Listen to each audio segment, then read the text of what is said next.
Right, let's have a look at the plectrum. This is the kind of plectrum I'm using. It's a fairly hefty one. I suggest the use of something like this, nothing too small. To start with, they sound better when they're slightly bigger, slightly fatter, nothing too thin. Also,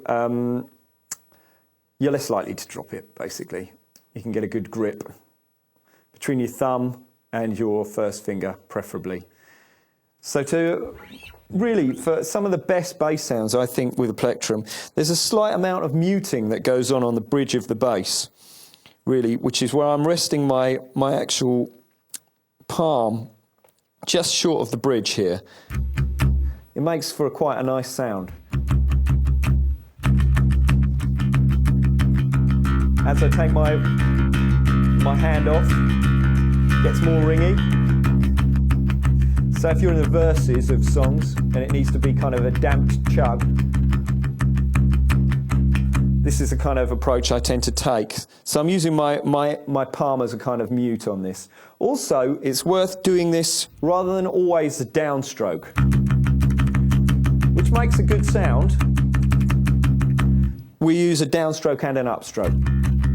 Now that's a little bit more tricky. You might want to try that maybe with the drum machine and just getting something constant and working.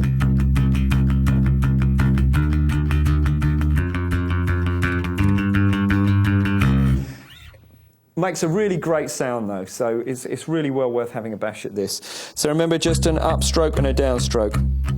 If you want to see a person who uses this extremely well or hear some music, check out the Thin Lizzy albums. Phil Lynott, bass player, just tended to use the plectrum, got an amazing sound with it. It tends to use a lot of this up and down stroke stuff as well, so really worth checking him out. Other real techniques with plectrum, I mean, it does sound nice if you're playing some, if you're spelling out some chords.